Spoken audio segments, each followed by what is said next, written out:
Battle control initialized. Hello there, comrades, cowards and cannon fodder. All are welcome.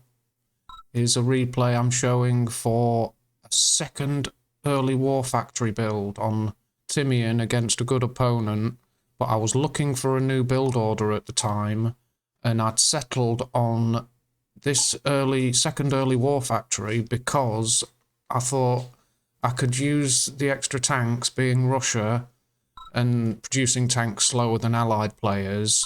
So a second early Warfactory will give me more tanks than I'm used to before too long, and hopefully make a difference to some of my earlier engagements, preserve some of my infantry by having better screening units, more tanks.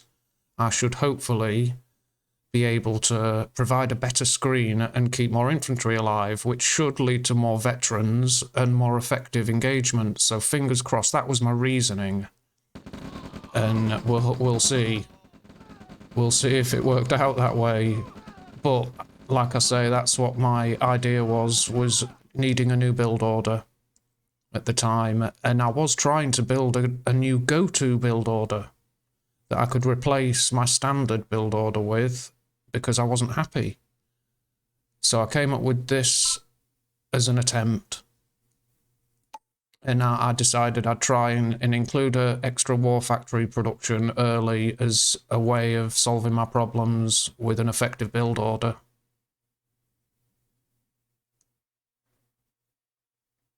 It's standard up to this point because I've got 2 refineries and a Warfactory.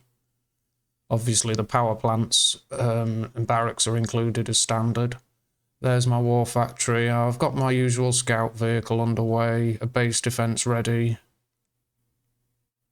I always have a base defense ready to place early. Most of the time you don't end up needing it, but I've always got it. You just never know if someone's going to go for an early attack. My opponent's going to end up with 3 oil derricks.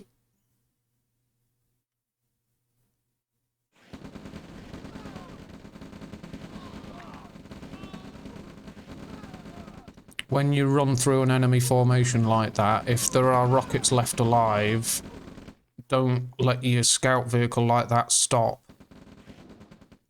Just give it an order that's going to allow it to continue going so it doesn't pause and take enough enemy fire to finish it off. So give it a clean order to move straight through. If it survives and if there's no longer a threat, then send it back in. Just so it's not pausing next to the enemy and dying for nothing. Give it a clear crush order to move straight through and out the other side of the enemy formation. He's got an engineer in that APC there, I'm assuming it is. He's ordered it to go after my oil derrick.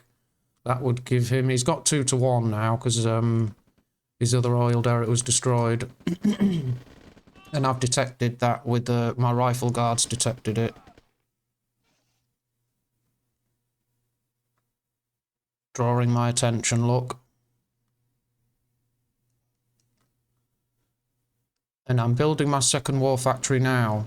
So after my 3rd refinery and then the service depot, I've built a few barracks and now I've got my second Warfactory on the go, which is where it differs, because I would normally be building more barracks, and then I would be building, after a power plant and 3 barracks after the service depot, I'd be building my 4th refinery, which I'm building the 4th refinery now. My MCV has been built. That's the 2nd MCV, and it's at about 6 minutes, so it's not delayed too much. Got an engagement there, and my MCV has very little protection.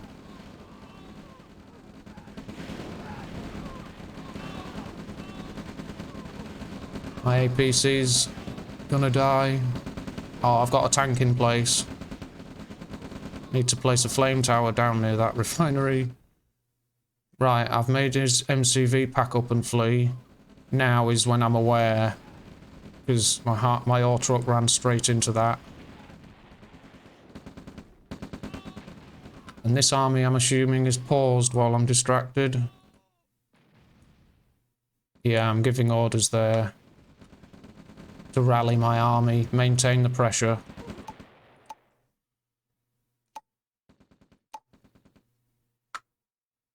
That small force that I know has escaped isn't much of a threat.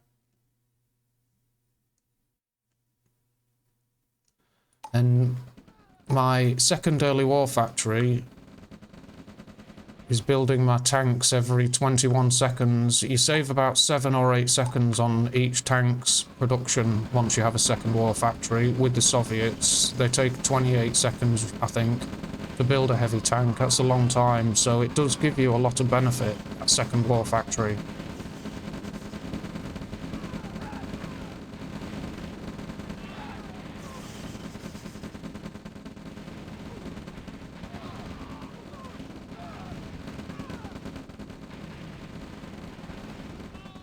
And I wonder the difference. I've got 3 tanks up front, and I wonder what the difference would have been.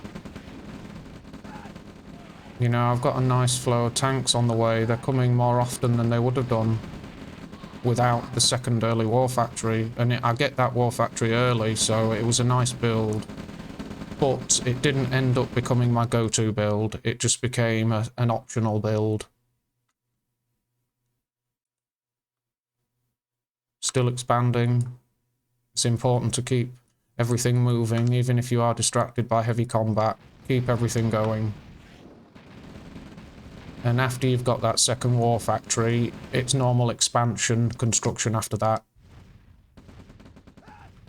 See, there's steady flow of tanks arriving for me, and that's where, that was the point, that's where this build order should be making the difference, is a better, more steady, regular flow of heavy tanks to the front line, more regular than they would have been. Having an extra tank or 2 at a crucial moment can make all the difference.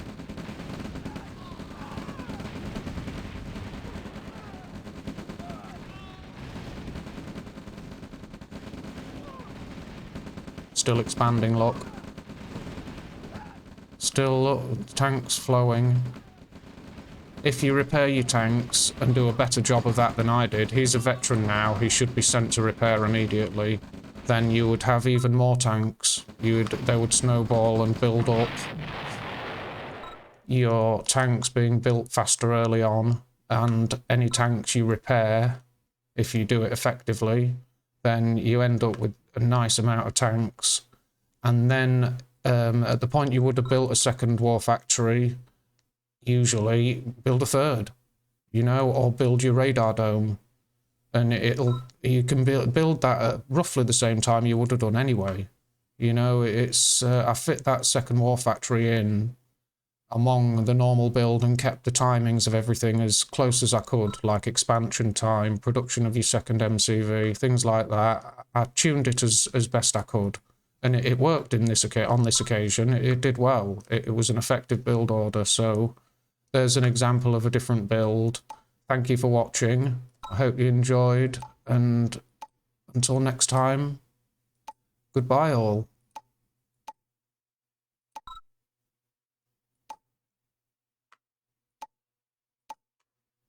Battle control terminated.